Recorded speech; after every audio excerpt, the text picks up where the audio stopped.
Hi, and welcome to Healthy Living. I'm Debbie Lyons here today with Kelly Presnell, Director of Marketing and PR here at the Hilton Head Hospital. We have an interesting show today. I know you share we're going to be talking about endocrinology. Endocrinology, right. Dr. John Schenck, he is a endocrinologist that has moved to the community. He's going to be set up practice in Bluffton. And endocrinology has been a need, a very, very important need that we've been able to meet in the community. We have been without a full-time endocrinologist in the market for several years, and it's just going to be a huge asset to the patients that have the need for, diabetes management, yes. Thyroid, osteoporosis. It's just it goes on and on. So I know that he is going to be welcome. People are going to be excited to see that he's here. We're very excited to introduce him on our show today. Well, I'm excited to talk about some of the things we've been dying to talk about too as it relates to diabetes. Yes. So let's talk to Dr. John Schenck.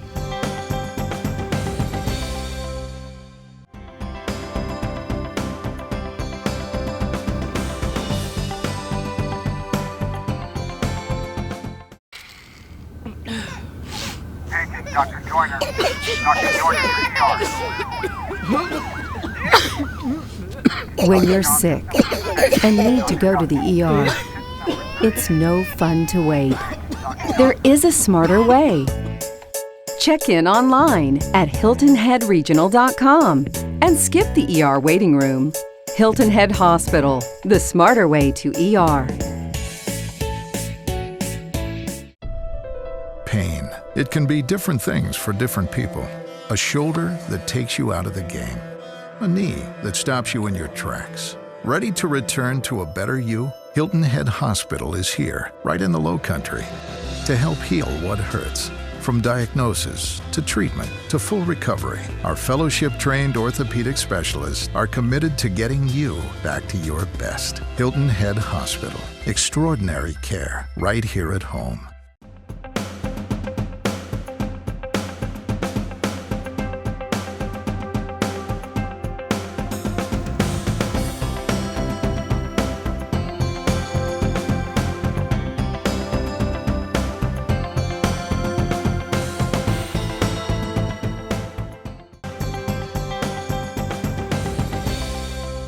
We're back here on Healthy Living. We are here today with Dr. John Schenck, and we're talking about endocrinology. Thank you so much for joining us. It's really interesting. We were talking a bit before we started about endocrinology, and I think some of us have preconceived notions of what it is. Some of us are very naive as to what it really does. And so we're going to get started on that, and I think I'm going to change it up first, and I'm going to ask you a little bit about yourself. I know you're a Michigan boy because I saw pictures of you all. Right, originally from Ann Arbor, Michigan. And then? And lived in that area for a number of years until change in my dad's job, and we moved to Tennessee. Okay. We lived for several years before then moving to Camden, South Carolina. I know Camden Military School, yeah, okay. And then which USC. Is where we settled. I started second grade there, and essentially that was where I grew up. All right. And then Wofford College, right? And then went to Wofford College after high school. And then from there went to University of South Carolina in Columbia for medical school. And then you've kind of been all over the place since then. Yeah, we 3 young kids. We do. Which is a lot of fun. Yeah. Well, we really appreciate you coming today. What we want to talk about with endocrinology is, I would like to talk a bit about the basics, if we may, kind of a broad spectrum idea of what endocrinology is. What does it encompass? In essence, it boils down to glands and hormones.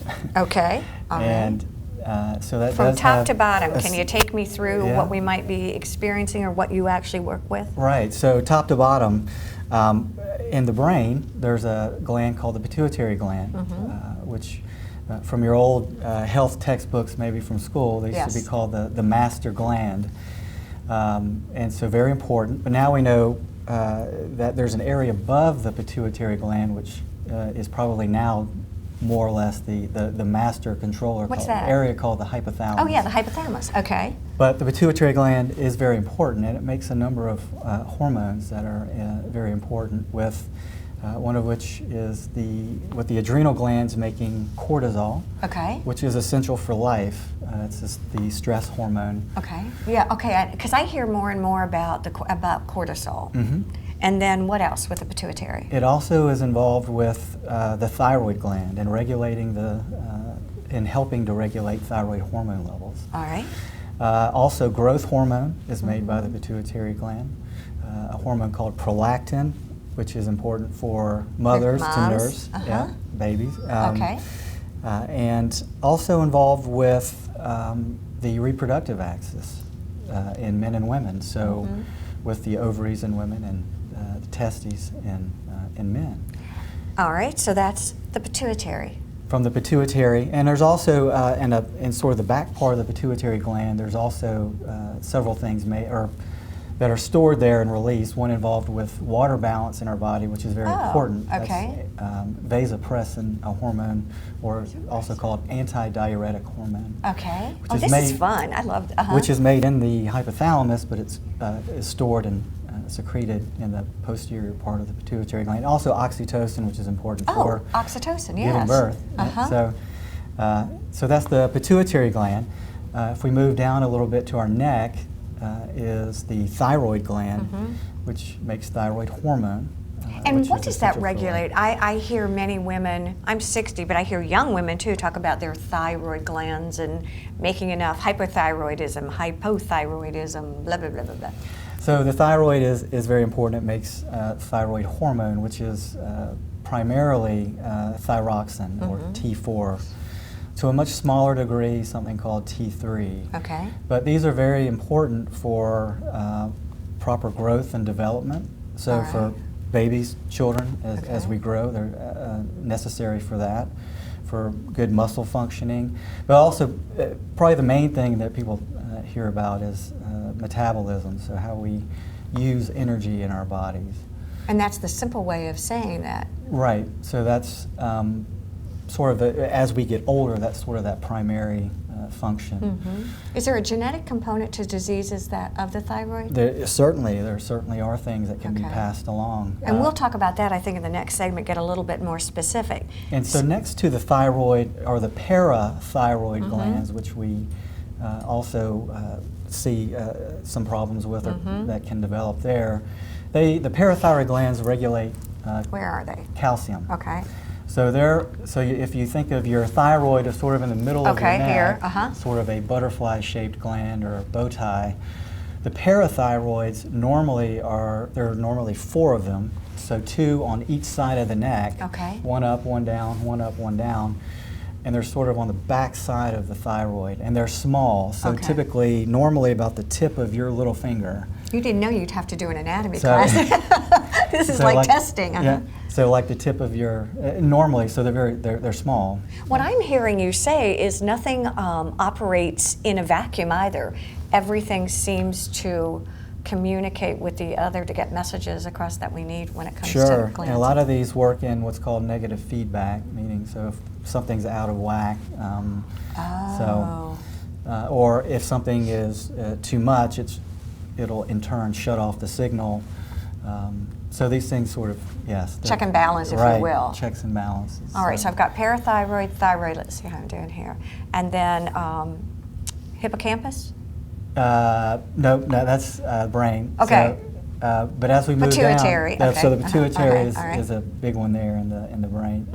Not a big gland, but it's a very important one. All right, so next. So as we go down, the pancreas, so that's very important. It does a number of things. Endocrine-wise, probably the biggest thing everybody hears about or knows about now is diabetes. Okay. Because insulin is made in the pancreas. And so there are different groups of cells in the pancreas that do different things. And the cells that make insulin are the beta cells of the pancreas. And obviously that's very important for making insulin, for regulating blood sugar. And once again, we want to kind of go through the system that we're talking about, and then we'll talk through some specifics of what you do as a physician within those systems. Okay, so the pancreas? So the pancreas, and then the adrenal glands, which aren't too far behind or nearby. They sit on top of the kidneys, the adrenal glands. They're little triangular shaped glands. That's cool. Which do a number of different things. I mentioned one of them before. They make cortisol, Stress hormone. which is absolutely essential for life. Without it, we wouldn't.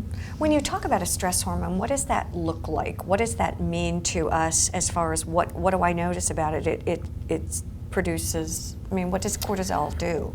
Well, it's going to help. It's very important in maintaining blood pressure and vascular tone. Okay. And it also helps with, it also makes sure that in those stressful times that sugar is getting to places that it needs to get to help in stressful situations. And that's what the adrenal gland does. Right. And it also makes another hormone very important to electrolyte balance called aldosterone. And that helps to regulate blood pressure, sodium, potassium. And then also in the middle of the adrenal glands is what people refer to as, or you've heard of probably, adrenaline. Oh yeah, adrenaline, yes. Made in the middle of the adrenal glands. The fight or flight. Right. Okay. And so also there are sort of male type hormones called androgens, which are made in the adrenal to a much smaller degree. In men, since the testes handle most of that with testosterone. Gosh, it's so fascinating. Okay. And then, of course, ovaries in women, the testes in men for production of estrogen and testosterone and reproduction. And so that pretty much gives us the overall. And also, we also had talked beforehand about the skeleton. Oh, too. yeah. It was very important. Yes. Okay. And so that's one of the other things that we see as well is osteoporosis, so problems with the bones. Since they are linked with, particularly parathyroid hormone has a big influence on the skeleton. So that's up in the neck. And so we also, vitamin D Oh problems. gosh, I hear more and more about that Right. too. And so that As we get obviously older, impacts yeah. the skeleton too. So there's a wide range of things that we can see. I know, I think it's absolutely fascinating. We're going to take a break in just a second. We're going to come back and we're going to talk about some specific diseases that are related to hormones and glands. And specifically, Dr. Schenck, I'd love to talk a bit about diabetes, if we can do that. Maybe a bit about the thyroid too. So stay with us. We'll be right back here on Healthy Living.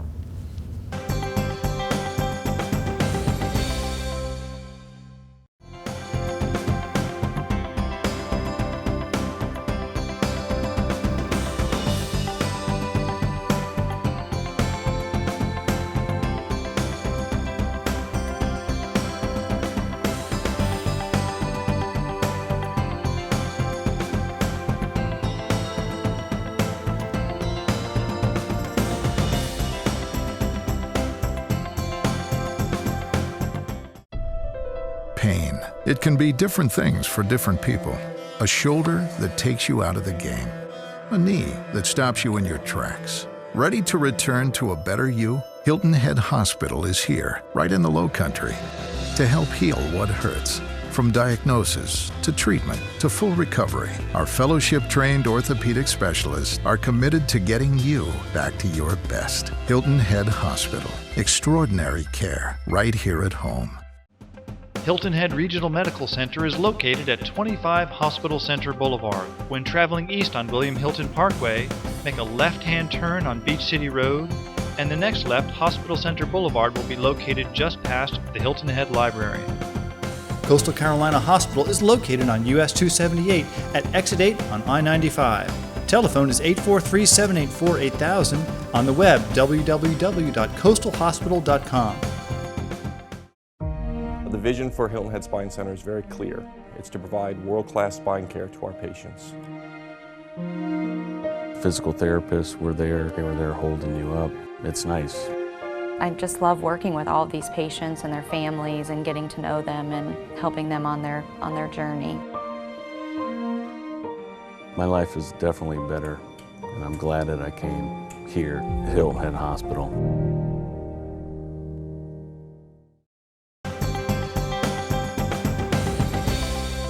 We are back here on Healthy Living. Again, we're talking with Dr. John Schenck, and we're talking about endocrinology. We've had a ball again talking kind of during the break about some of the diseases that are very common within your profession. And when I think endocrinology, I think intuitively, I think about diabetes. How does it relate to an endocrinologist? When would I come and see you? Why would I come and see you? Why is it important to go to a specialist to treat a disease like this? Well, it can be quite complex. Diabetes, the disease. Right, and it can be difficult. It's one of those things that can be hard to treat, just because so much of it is out of our hand.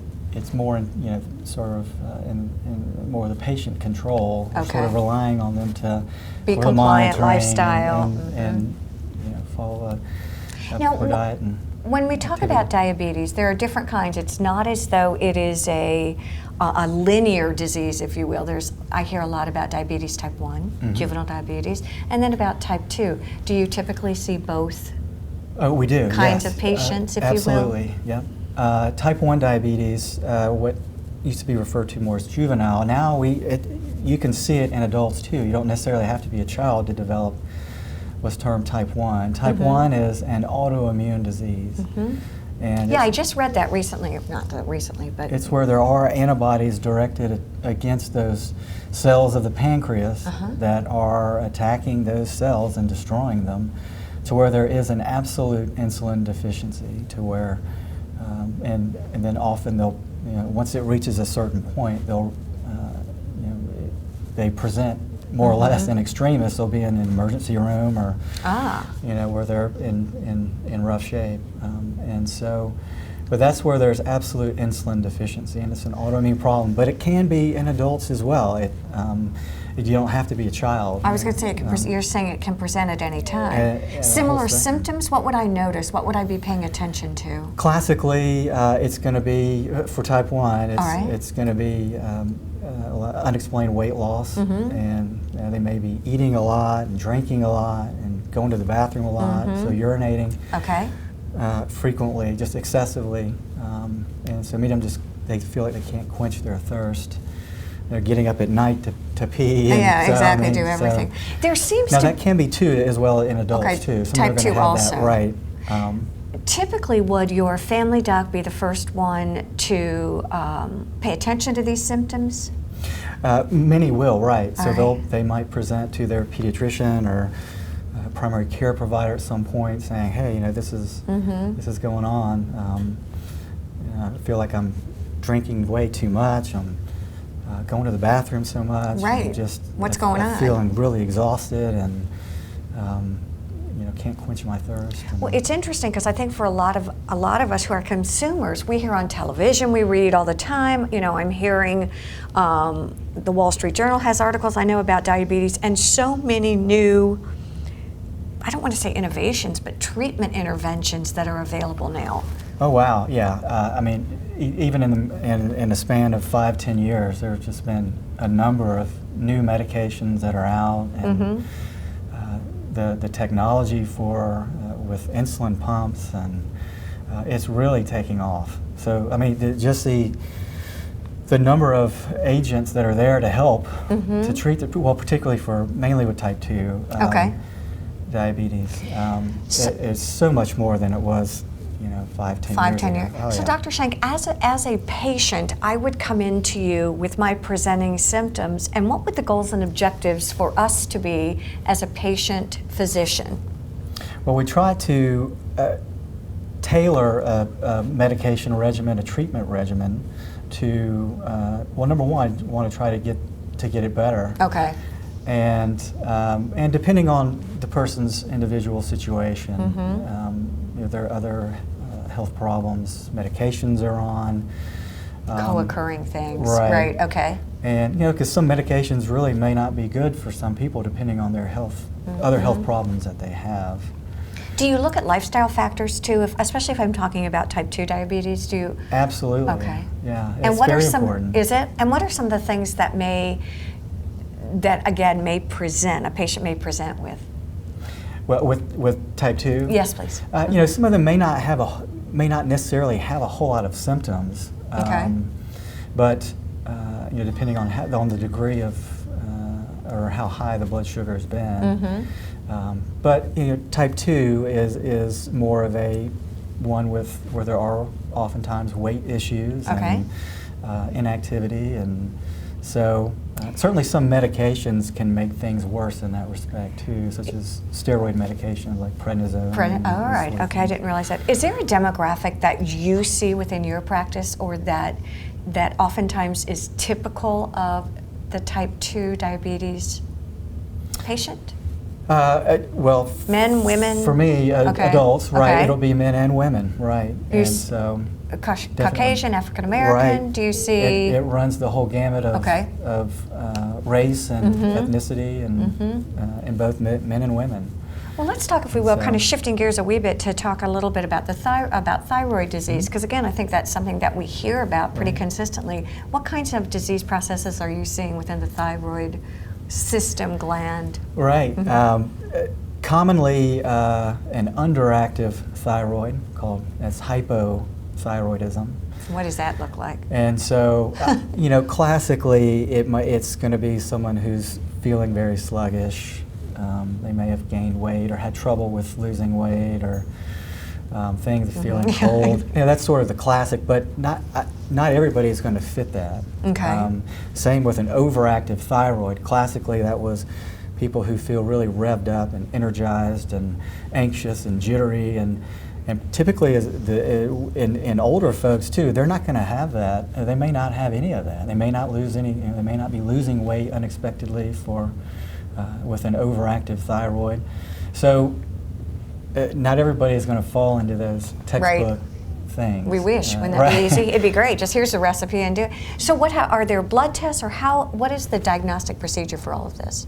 Right. So typically a very good screening test is the TSH level, the thyroid stimulating hormone level. Very good screening test. That's to try the TSH, to see right? TSH. And then what's the T3, T4? Well, those the T4 is thyroxine. Okay, that's right. You told me that. Okay. And that's primarily what comes out of the thyroid, and to a much smaller degree T3. Now, once those hormones get into the blood, they're going to go out to the cells of the body and be taken inside the cell, where the machinery within the cell will convert it to T3, and it'll exert its effect.